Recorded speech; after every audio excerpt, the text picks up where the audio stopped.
নমস্কাৰ ছাত্ৰ ছাত্ৰীসকল, ই কক্ষালৈ তোমালোকক স্বাগতম। মোৰ নাম সৰ্বৰী নাথ। মই আজি তোমালোকৰ কাৰণে ক্লাस 6 पाठ धैर्य का पाठ 2 লৈ আহিছো। बच्चों, कक्षा 6 की पाठ्य पुस्तक पल्लव के तृतीय अध्याय धैर्य का पाठ को मैं पढ़ाने जा रही हूँ। यह पाठ जातक कथाएं कहानी संग्रह से लिया गया है। जातक कथाएं हमें नीतिपरक और धार्मिक शिक्षा प्रदान करती है। इन कहानियों से हमें बहुत सारी सीख मिलती है। तो इस पाठ में हम धैर्य के बारे में पढ़ने जा रहे हैं। तो चलो मेरे साथ बने रहना। गौतम बुद्ध के जीवन से संबंधित नीतिपरक कथाओं को हम जातक कथा के रूप में जानते हैं। जातक कथाएं कहानी संग्रह हैं जो गौतम बुद्ध के जीवन से संबंधित है। उनके जीवन से ली गई कहानियां हैं। इसमें हमें पशु पक्षी प्राणी पेड़ पौधों के रूप में हमें जीवन की महत्वपूर्ण शिक्षाएं मिलती है। नीतिपरक धर्म के विषय में, धैर्य शांति, इन सब विषयों में हमें इन जातक कथाओं में कहानियां पढ़ने को मिलती है। ছাত্ৰ ছাত্ৰীসকল, জাতক কথায়ে কিতাপখনত আমি গৌতম বুদ্ধৰ জীৱনৰ লগত মিলিত হোৱা ঘটনাবিলাক দেখা পাওঁ। তাতে আমি ধুনীয়া ধুনীয়া শিক্ষামূলক কাহিনীবিলাক পঢ়িব পাওঁ। সেই ঠিক তেনেকৈ ধৈৰ্যৰ পাঠ कहानीটো আজি আমি এই পাঠত পঢ়িম। धैर्य के महत्व के बारे में इस कहानी में बताया गया है। तो चलो बच्चों देखते हैं पाठ में क्या है। पुराने जमाने की बात है। जमाना मतलब समय। यह बहुत पुराने समय की बात है। गौतम बुद्ध एक गांव से दूसरे गांव पैदल जा रहे थे। साथ में उनके शिष्य भी थे। उस दिन बहुत गर्मी थी। यह कहानी आजकल के समय की नहीं है, पुराने जमाने की बात है। पुराने समय की बात है। उस समय एक दिन गौतम बुद्ध अपने शिष्यों के साथ एक गांव से दूसरे गांव पैदल जा रहे थे।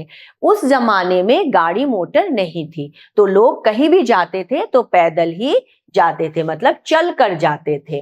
उनके साथ उनके शिष्य भी थे, वे भी गौतम बुद्ध के साथ जा रहे थे। उस दिन बहुत गर्मी थी, गर्मी के दिन थे और बहुत गर्मी लग रही थी। क्षण भर विश्राम के लिए वे एक वृक्ष के नीचे तृण पर बैठ गए। क्षण भर मतलब थोड़ी देर के लिए, थोड़े समय के लिए विश्राम या आराम करने के लिए। विश्राम का अर्थ होता है आराम। आराम करने के लिए गौतम बुद्ध, वे मतलब गौतम बुद्ध एक वृक्ष मतलब पेड़ के नीचे तृण पर, तृण का अर्थ होता है घास पर बैठ गए। चलते चलते वो थक गए थे, प्यास भी लगी थी, तो थोड़ी देर के लिए आराम करने के लिए वे एक पेड़ के नीचे घास के ऊपर बैठ गए। उन्होंने एक शिष्य से कहा, बहुत प्यास लगी है, कहीं से थोड़ा जल ले आओ। जल का अर्थ होता है पानी। तो उन्होंने शिष्य से कहा, मैं बहुत थक गया हूं चलते चलते, गर्मी भी बहुत है, कहीं से थोड़ा सा पानी ले आओ, मुझे पीना है। বহুত পুৰণি সময়ৰ কথা এইটো। গৌতম বুদ্ধ তেওঁ শিষ্যবিলাকক লৈ এটি গাঁৱৰ পৰা বেলেগ এটি গাঁৱলৈ গৈ আছিলে। গৰমৰ দিন আছিলে, সেইকাৰণে খুবেই প্যাহ লাগিছে। প্যাহ লগাৰ কাৰণে তেওঁ এটি গছৰ তলত বহি গ'ল আৰু ঘাঁহৰ ওপৰত বহি তেওঁ নিজৰ শিষ্যক মাতি ক'লে যে, চোৱাচোন মোৰ বহুত প্যাহ লাগিছে, ক'ৰবাৰ পৰা অকমান পানী লৈ আহা। विश्राम জিৰণি লোৱা। शिष्य तृण घाह। शिष्य ने आसपास देखा, वहां एक छोटा सा पोखर था। पोखर का अर्थ होता है तालाब। पोखर में एक बैल जल पी रहा था। शिष्य वहीं से जल लेने के लिए आगे बढ़ा। शिष्य ने आसपास देखा, इधर देखा उधर देखा, उसे एक छोटा सा तालाब दिखाई दिया, छोटा सा पोखर या तालाब दिखाई दिया। वहां उस पोखर में एक बैल जल पी रहा था। पहले से ही वहां एक बैल खड़ा था और वह जल पी रहा था, पानी पी रहा था। शिष्य वहीं से जल लेने के लिए आगे बढ़ा, तो उसने सोचा मैं यहीं से पानी ले लेता हूं, और उस दिशा में आगे बढ़ने लगा। उसे देखकर बैल डर गया और जल से होता हुआ निकल भागा। जैसे ही बैल ने शिष्य को देखा, वो डर गया और उसने सोचा कि शायद मुझे पकड़ने आ रहा है, और जल के ऊपर से ही भागते हुए वो चला गया। इससे जल गंदा हो गया। शिष्य ने सोचा गंदा जल गुरु के लिए ले जाना ठीक नहीं होगा। बैल के भागकर जाने से, वो पानी के ऊपर से भागकर चला गया तो पानी गंदा हो गया, मिट्टी मिट्टी हो गया। तो शिष्य ने अब सोचा कि जल तो बहुत गंदा हो गया है, ये जल पीने लायक नहीं है, तो गुरुजी कैसे पिएंगे, ये जल ले जाना ठीक नहीं होगा, अच्छा नहीं होगा। শিষ্যৰ ওচৰত এইফালে ইফালে চালে, চবফালে চোৱাৰ পিছত সি দূৰত এটা পুখুৰী দেখা পালে, সৰু এটা পুখুৰী দেখা পালে। সেই পুখুৰীত এটা ষাঁড় গৰুৱে পানী খাই আছিলে। ষাঁড় গৰুৱে তাতে পানী খাই আছিলে আৰু শিষ্যটো ভাবিলে তাৰ পৰাই মই ওচৰৰ পৰা পানী লৈ আহোঁ। সি যেনেকৈ আগবাঢ়িলে পানী ল'বলৈ, ষাঁড় গৰুটো তাক দেখি বহুত ভয় খালে আৰু দৌৰি পানীৰ ওপৰেদি দৌৰি গুচি গ'ল। সেনেকে দৌৰি যোৱাৰ কাৰণে পানীটো একদম লেতেৰা হৈ গ'ল, বোকা বোকা হৈ গ'ল।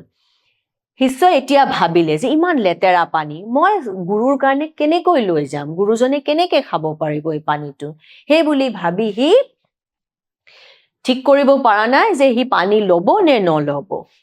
পোখৰ, পুখুৰী, बैल, ষাঁড় গৰু, गंदा, लेतेरा। वह फिर आगे बढ़ा, चारों तरफ देखा, पर उसे जल का दूसरा स्रोत दिखाई नहीं दिया। वह थक गया।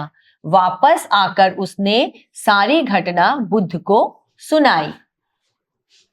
शिष्य आगे बढ़ा, उसने इधर देखा उधर देखा कि कोई और पानी का स्रोत मिल जाए, उत्स मिल जाए, कोई और नदी, झरना या पोखर, तालाब दिख जाए, लेकिन उसे जल का दूसरा स्रोत कहीं भी दिखाई नहीं दिया।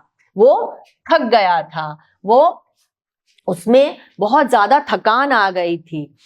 वापस आकर उसने सारी घटना बुद्ध को सुनाई। थक हार कर वो वापस आ गया और पेड़ के नीचे जहां बुद्ध बैठे थे वहां आकर उसने बुद्ध को पूरी घटना सुनाई कि किस तरह मैं पानी लेने के लिए आगे बढ़ा और बैल जो पानी पी रहा था वहां से भागकर चला गया और पानी पूरा गंदा हो गया और वह पानी आपके पीने के लायक नहीं है। शिष्य की बात सुनकर बुद्ध मुस्कुराए और बोले। शिष्य की बात सुनकर बुद्ध तो बहुत शांत थे, तो उन्होंने मुस्कुराकर कहा, पुनः तुम उसी पोखर के पास जाओ, कि तुम फिर से, पुनः मतलब फिर से, तुम उसी तालाब के पास जाओ। अगर इस बार भी जल गंदा हो तो कुछ समय रुक जाना, पर जल लेकर ही लौटना।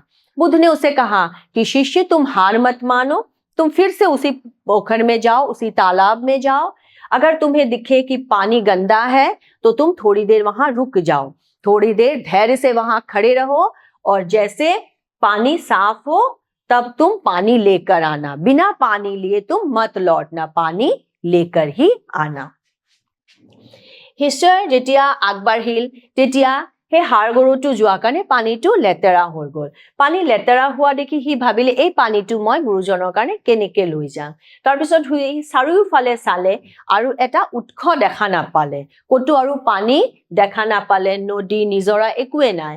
সি একদম ভাগৰি গ'ল। তাৰপিছত সি উভতি আহিলে। উভতি আহি সি বুদ্ধক গোটেই কাহিনীটো ক'লে।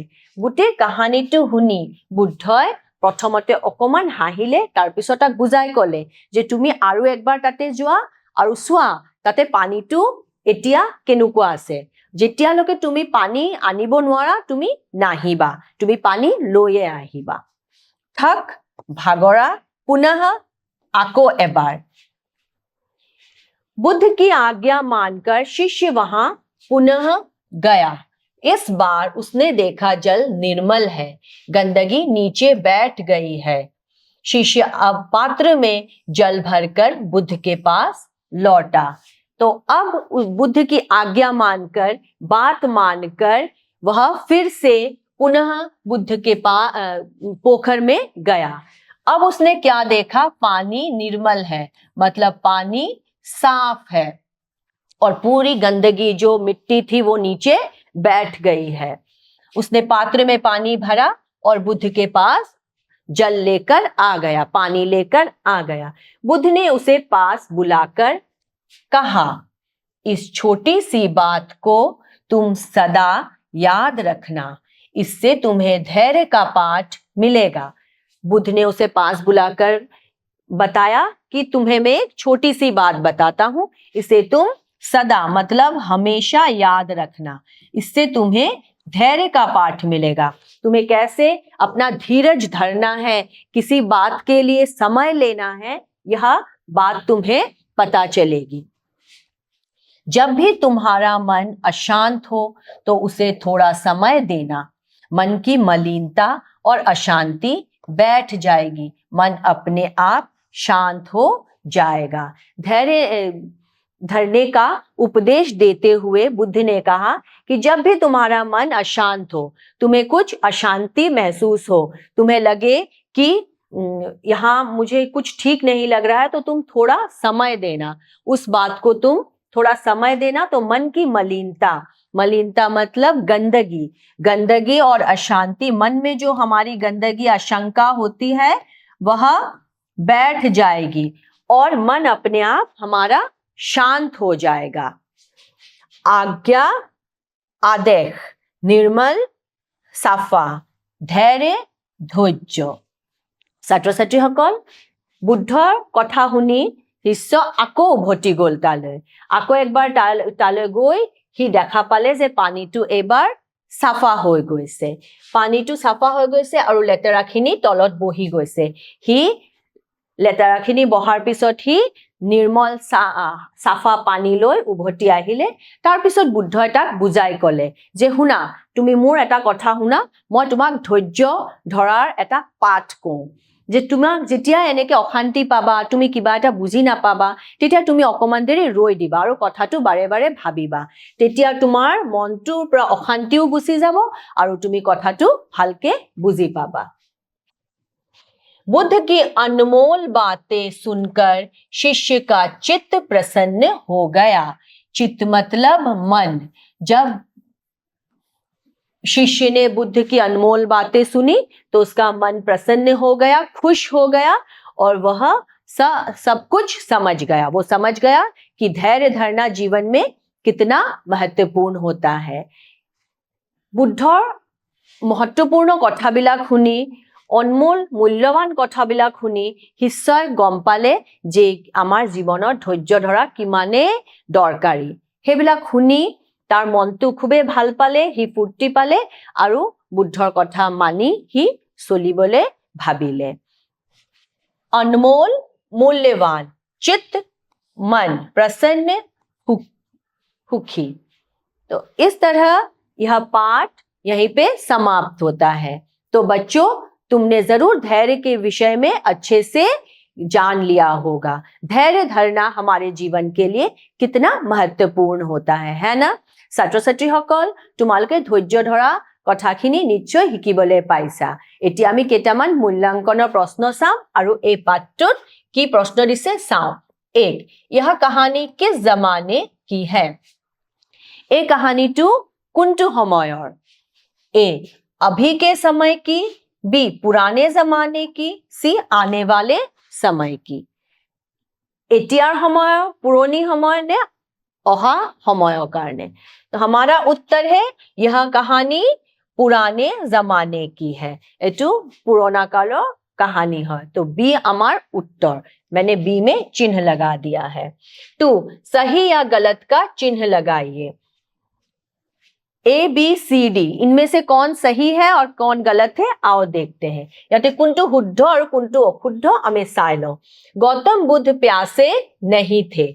हमें पता है कि गौतम बुद्ध प्यासे थे, तो ये गलत है। बी, पोखर में एक बैल जल पी रहा था। पुखुरीत एटा ষাঁড় গৰুৱে পানী খাই আছিলে, এটো শুদ্ধ। সি, पहले पोखर का जल बहुत साफ था।